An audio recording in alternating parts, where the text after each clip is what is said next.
इलासपुर, जहां की मिट्टी में रौनक है, जहां के लोग काफी प्रिय हैं और एक दूसरे के साथ मिलकर रहते और लोगों का कामों में हाथ बटाते। आज के समय में भी बिलासपुर में अभी तक लाइट की बहुत दिक्कत थी, जहां पर लोगों को बड़ी मुश्किल से अपना गुजारा करना पड़ता और रात में गर्मी का काफी सामना करना पड़ता और जून में तो काफी बुरी हालत हो जाए करती लोगों की गर्मी के कारण। कुछ लोग खेतों में काम करते, कुछ लोग बाजार में सब्जियां बेचने जाते।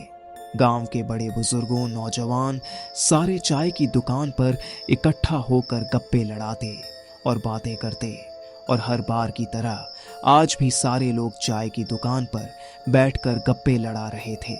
और रमेश चाचा, आजकल कुछ गर्मी ज्यादा नहीं बढ़ चुकी है और ऊपर से ये रात में लाइट का जाना काफी दिक्कत परेशानी होती है मुझे तो। सही कह रहे हो भाई, इतना बड़ा गांव है, अभी तक ये सरकार इस गांव में लाइट तक नहीं ला पाई।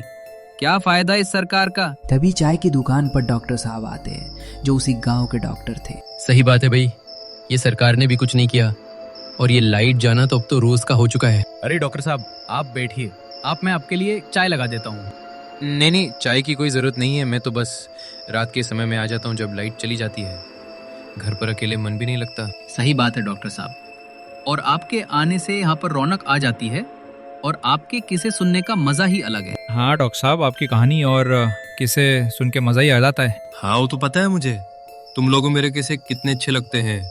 ये सारे किस्से मेरी जिंदगी का हिस्सा बन चुके हैं। डॉक्टर साहब, जो आप हमें कहानी सुनाते हो उसके एक अलग ही अंदाज और एक रौनक होती है, जिसे सुनकर ऐसा लगता है कि वो एक असलियत घटना है। सही कहते हो रमेश काका, डॉक्टर साहब तो कहानी सुनाते ही ऐसी है जैसे कि लगी असलियत कहानी है। तुम्हारे कहने का मतलब क्या है कि जो मैं कहानी सुनाता हूँ वो असली नहीं है और काल्पनिक कहानी है? नहीं डॉक्टर साहब, मेरा कहने का ये मतलब नहीं था कि जो आप कहानी सुनाते हो वो काल्पनिक होती है, पर मेरे मन में शंका होती है कि आप जो कहानी सुनाते हो कि वो असलियत में भी आपके साथ हुआ था या नहीं। अच्छा, तुम्हारे मन में शंका होती है कि मैं तुम्हें कहानी सुनाता हूँ वो एक काल्पनिक कहानी है। चलो ठीक है, मैं आज तुम्हें एक और अपनी जिंदगी से जुड़ी कहानी सुनाता हूँ जिसने मेरे पूरे जीवन को हिला के रख दिया। तुम लोगों को तो पता ही है कि मैं डॉक्टर रह चुका हूँ और डॉक्टर बनने के कारण मेरा इधर उधर ट्रांसफर होता रहता है, कभी इस गांव में, कभी किसी और गांव में। सही बात है डॉक्टर साहब, आपका तो ट्रांसफर इस गांव से अलग गांव में होता ही रहता होगा और आपको इसमें काफी परेशानी भी होती होगी। हाँ, सही बात है। ये कहानी है लगभग मैं 33 से 40 वर्ष का रहा हूँगा। मेरा ट्रांसफर एक गांव से दूसरे गांव में हो रहा था और मैं दूसरे गांव की तरफ निकल ही चुका था। ऑटो में बैठकर मैं कुछ समय बाद गांव पहुंच जाता हूं और जो सरकार ने मुझे घर दिया था वहां पर जाकर ऑटो वाला ऑटो रोक देता है। मैं जैसे ही घर के अंदर जाने को तैयार होता हूं, तभी गांव के दो लोग मेरे पास आकर खड़े हो जाते हैं और मुझसे ऐसी बात कहते हैं जिसे सुनकर मैं पूरा हिल जाता हूं। आप इस गांव में नए आए हो क्या? आज से पहले आपको इस गांव में देखा भी नहीं और जाना भी नहीं। मैं इस गांव का नया डॉक्टर हूं। मेरा ट्रांसफर किसी और गांव से इस गांव में हुआ है। अब मैं इसी गांव में रहकर लोगों का इलाज करूंगा और लोगों को स्वस्थ रखूंगा। अच्छा, आप डॉक्टर हो, मुझे लगा कि पता नहीं कोई हमारे गांव में नया इंसान आ गया। जी हाँ, मैं डॉक्टर हूँ। अगर आप अभी इलाज करवाने आए हैं तो अभी तो मैं नहीं कर पाऊंगा, मैं काफी थक चुका हूँ। आप कल आना मेरे पास। हम लोग इलाज करवाने नहीं आए हैं, यहाँ पर हम आपको एक जरूरी बात बताने आए हैं। जी बताइए, क्या जरूरी बात है? मैं भी तो जानूं इस गांव के बारे में। आप रात के समय में कहीं बाहर मत निकलना और कोई भी आपके दरवाजे पे कितनी भी दस्तक दे, आप उसकी एक ना सुनना और चुपचाप अपने बिस्तर पर रहना और सो जाना, क्योंकि रात के समय में यहाँ पे बाहर निकलना खतरे से खाली नहीं है। पर मैं उन लोगों की बातों पर ज्यादा गौर ना करके उनकी बातों में हाँ मिला देता हूँ। ठीक है भाई साहब, मैं रात के समय में कहीं बाहर नहीं जाऊंगा और कोई भी मेरे दरवाजे पर दस्तक देगा तो दरवाजा भी नहीं खोलूंगा। मैं अपने बिस्तर पर जाकर सो जाता हूँ। कुछ समय बाद रात का समय था और मैं सो रहा था। उसी दिन अचानक से मेरे दरवाजे पर दस्तक होती है और कोई जोर जोर से दरवाजा पीटने लगता है, जैसे कि दरवाजा तोड़ ही देगा वो। मैं अपने बिस्तर पर अचानक से उठकर बैठ जाता हूँ। मैं भी सोच में पड़ जाता हूँ, पता नहीं कौन आ गया इतनी रात में। अरे यार, अब कौन आ गया इतनी रात में? कोई चैन से सोने भी नहीं देता है। पर मैं ऐसे ही दरवाजा किसी के लिए नहीं बंद कर सकता। किसी को शायद मेरी जरूरत हो, किसी का परिवार वाला बीमार हो और वो मुझे याद कर रहा हो और वो मुझे लेने आया हो। भगवान ने जो मुझे नौकरी और कला दी है, मैं उसे ऐसे नहीं छोड़ सकता। मुझे अपना फर्ज निभाना ही होगा। मैं अपने बिस्तर से उठकर गेट की तरफ जाता हूँ। दरवाजा खोलते ही एक नौजवान लड़का मेरे गेट पे खड़ा था। ऐसा लग रहा था कि वो काफी चिंतित है और काफी परेशान है। उसकी आंखें बता रही थी कि उसकी आंखों में कितना गम और वो कितना परेशान है। मैं उससे पूछता हूँ कि तुम्हें क्या हुआ और तुम यहाँ पर इतनी अंधेरी रात में मेरे पास क्यों आए हो? अरे लड़के, तुम मेरे पास क्यों आए हो? इतनी अंधेरी रात में वैसे भी गांव वालों ने मना कर रखा है कि कोई भी रात के समय अपने घर से बाहर तक नहीं निकलता, और तुम मेरे पास आ गए हो? डॉक्टर साहब, मेरा नाम मोहन है। मैं पास ही के गांव से आया हूँ। मैंने आपका नाम सुना है कि आप काफी अच्छे डॉक्टर हैं और आज ही इस गांव में आपकी पोस्टिंग हुई है। हाँ मोहन, मेरी इसी गांव में पोस्टिंग हुई है। मैं अभी दूर के ही गांव से इसी गांव में आया हूँ। बताओ, तुम्हें क्या काम है? डॉक्टर साहब, घर में मेरी माँ काफी बीमार है और रात में कोई भी डॉक्टर उनके पास नहीं आ रहा है। क्या आप मेरे साथ चलेंगे? पास ही के गांव तक मेरी माँ की मदद करेंगे उनकी तबीयत ठीक होने में। डॉक्टर साहब, आप मना मत करना। मैं काफी उम्मीद से आया हूँ।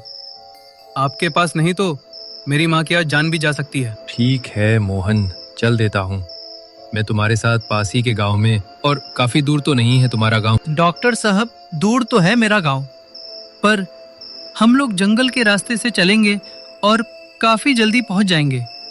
मुझे जंगल का पूरा रास्ता पता है। मैं मोहन के साथ चलने के लिए तैयार हो जाता हूँ और जंगल के रास्ते की तरफ निकल जाता हूँ।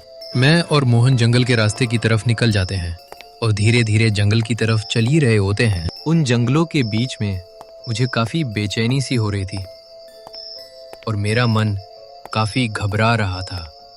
मुझे काफी देर हो चुकी थी जंगलों के बीच में चलते हुए और धीरे धीरे बरसात भी होने लगी थी। मोहन, हम लोग कितने देर में पहुंचेंगे तुम्हारे घर? वैसे भी जंगल का रास्ता है, कौन सा जानवर कहाँ से आ जाए पता नहीं। कोई और रास्ता नहीं है तुम्हारे घर जाने का? डॉक्टर साहब, अब कोई और रास्ता तो नहीं है। हम लोग वैसे भी गांव से काफ़ी दूर आ चुके हैं। अब हमें इसी रास्ते में चलना होगा। कुछ देर बाद मेरा गांव आने ही वाला है। ठीक है मोहन, चलो। मुझे इस जंगल में काफ़ी घबराहट सी हो रही है, इसी वजह से मैं कह रहा हूँ। मैं धीरे धीरे मोहन के पीछे चला जा रहा था और मुझे ऐसा लग रहा था कि कोई मेरा पीछा कर रहा हो और मुझे काफ़ी ज़्यादा बेचैनी और घबराहट सी होने लगी थी। मोहन, मुझे काफ़ी घबराहट हो रही है और ऐसा लग रहा है कि जैसे कोई हमारा पीछा कर रहा हो। डॉक्टर साहब, आप इस गांव में पहली बार आए हो ना? आपको इसी वजह से घबराहट हो रही है। मैं तो रोज़ इस गांव के जंगल से निकलता हूँ, मुझे तो आज तक कभी ऐसा नहीं लगा। कुछ समय बाद मोहन का घर आ जाता है और हम वहीं पर घर के सामने जाकर रुक जाते हैं। ये लीजिए, डॉक्टर साहब आ गया। मेरा घर, आप अंदर जाकर मेरी माँ को दवाई देकर और उन्हें ठीक कर दें।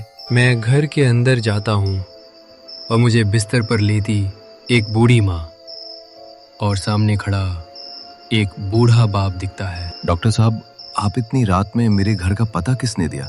मैं तो आपको गया नहीं था। बुलाने आप यहाँ पर अचानक से कैसे आ गए? पता नहीं था। इसका मतलब क्या है?